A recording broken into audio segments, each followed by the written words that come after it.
अगर आप रामेश्वरम घूमने जा रहे हैं तो वहाँ पर घूमने और देखने लायक बहुत सी चीज़ें हैं, मंदिर हैं, जिनकी अद्भुत नक्काशी, जिनके विचित्र कलर कॉम्बिनेशन आपको वहाँ पर देखने को मिलेंगे। इन सब चीज़ों को तो देखेंगे ही है, साथ वहाँ है पंबन ब्रिज जो आधुनिक इंजीनियरिंग का नायाब नमूना है और साथ ही एक रेलवे ट्रैक भी है, रेलवे स्टेशन भी है। साथ ही आप देखेंगे धनुषकोडी को, जहाँ से श्रीलंका की सीमा दिखती है, राम सेतु दिखता है। कन्याकुमारी में चट्टानों से सिर तक टकराता त्रिवेणी महासंगम यानी Arabian Sea, Bay of Bengal और इंडियन ओशन की लहरों को देखिएगा। आइकॉनिक ग्लास सी ब्रिज देखेंगे जो विवेकानंद रॉक मेमोरियल और थिरुवल्लुर प्रतिमा को जोड़ती है।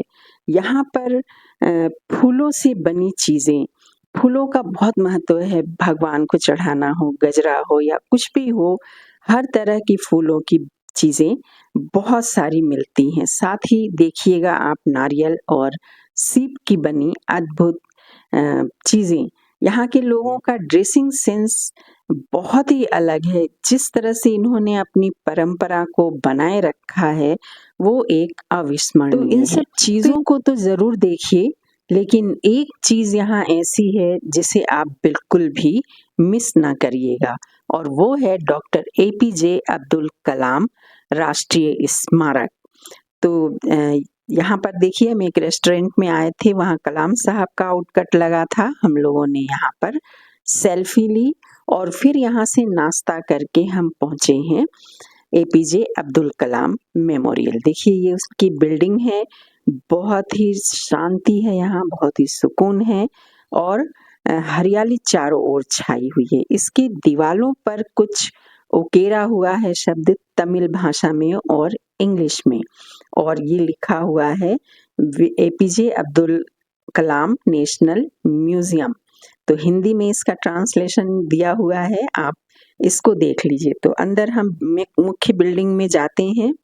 यहाँ पर है जीवन गैलरी मिशन और ये वो जगह है जहाँ उनके जीवन से जुड़ी वस्तुएं, उनके मिसाइल के मॉडल, उनकी वैक्स की मूर्तियां जिनसे वो मिलते थे, उनके साथ में उनकी वैक्स की मूर्तियां हैं और मूर्तियां भी हैं, चित्र भी हैं और सामान्य मूर्तियों के माध्यम से उनके जीवन से जुड़ी चीजों को बताया गया है।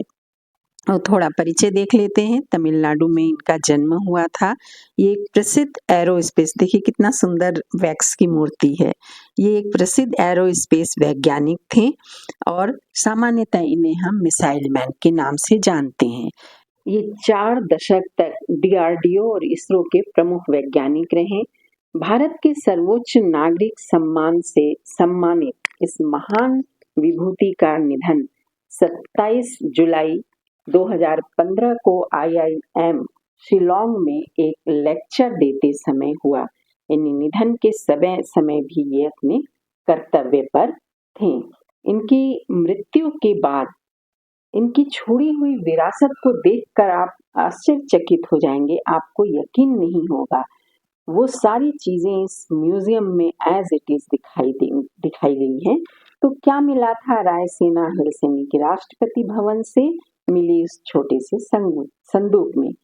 4 शर्ट और 4 ट्राउजर, एक पुराना सूट, और वो सूट जो राष्ट्रपति बनने पर इन्होंने सिलवाया था, और एक कलाई घड़ी, उनका लैपटॉप, उनकी कंप्यूटर और उनकी वीणा जिसे बजा करके वो बहुत ही मानसिक सुकून करते हैं, अनुभव करते हैं। तो ये मूर्ति इनकी यहाँ पर, उनकी समाधि भी यहाँ पर है, ठीक है। और सबसे बड़ी अमानत जो उनकी थी वो है उनकी 2500 किताबों की एक छोटी सी लाइब्रेरी, और कुछ नहीं।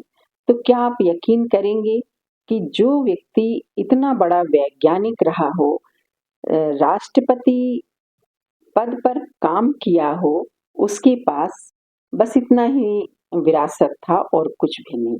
इतना ही नहीं, उन्होंने बाद में अपनी पूरी सैलरी और पेंशन तक पूरा नाम की संस्था को दान कर दिया। पूरा, जिसका फुल फॉर्म है provision of urban amenities to rural area. यानी कि ग्रामीण क्षेत्र में शहरी सुविधाओं का प्रावधान।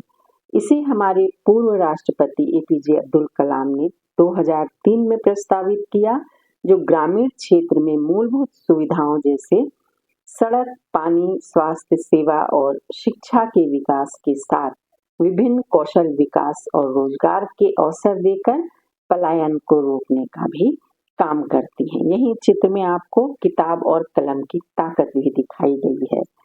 तो यहाँ आप देख रहे हैं कि किस तरह से उन्होंने ये बच्चों से उनका प्रेम दिखाया गया है और साथ ही यहाँ पर उनका पुराना घर, उसका भी चित्र यहाँ पर दिखाया गया। ये उनके द्वारा बनाया गया मिसाइल यहाँ पे लगा है। नमन है ऐसे महान